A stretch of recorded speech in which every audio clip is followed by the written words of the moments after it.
Welcome down to the Touchlines and the NPSL highlight show. As we get things Dayton Dynamo hosting Lansing United.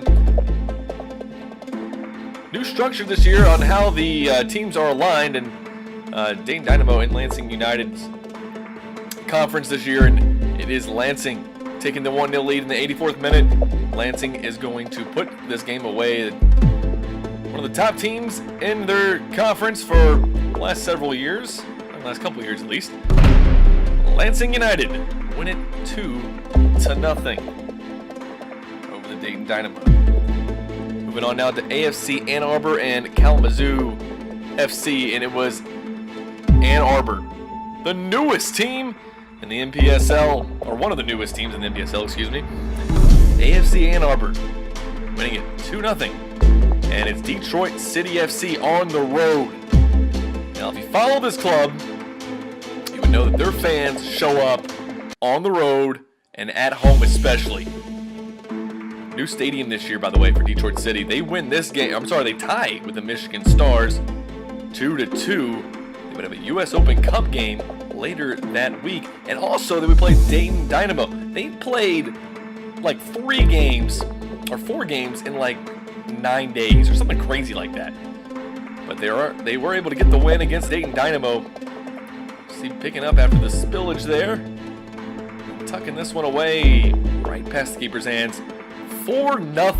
DCFC plays Ann Arbor for first place on Friday at home. First home game in their new stadium. Dallas City FC, Liverpool Warriors. You see here a penalty being awarded to Liverpool Warriors, and Dallas City coming up with the save. Now, Dallas City also another game in the very same week.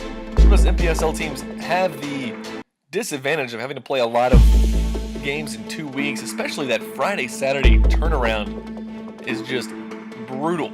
But it does allow for a lot of players to get quality minutes. Dallas City FC winning both games last week.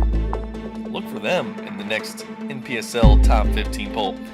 And it was Tulsa, the Athletics. Might see them on that on said poll, as they're off to a flying start. Tulsa, the Roughnecks of the USL and the Athletics, both playing in minor league baseball stadiums, looks like. Tulsa Athletics doing a little bit better than their USL counterparts. And here's one of the better teams, the Albion Pros. They're new to the NPSL, and they're very good. As you'll see, this was a really tough game, though. Southern Cal FC is one of the better teams. This is arguably the best conference. I think most people said it's the second best conference in the National Premier Soccer League, but you can make an argument that it's the best one. Albion taking a 1-0 lead. They are undefeated and looking to stay that way and hoping to notch maybe a 5th win. It would not be the case because Southern Cal, with the goal late in the match. Look at this run. Beautiful pass. Thanks to Rosales Productions for providing the highlights on YouTube. Make sure to give them a follow if you want to see complete highlights of this game, because there's a lot more to see in Southern California.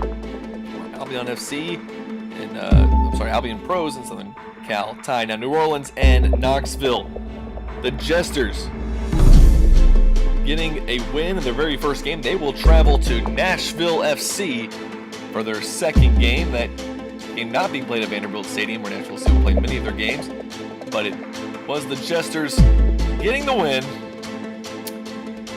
on Thursday. And that'll do it for this edition of the Highlight Show. We'll see you next time.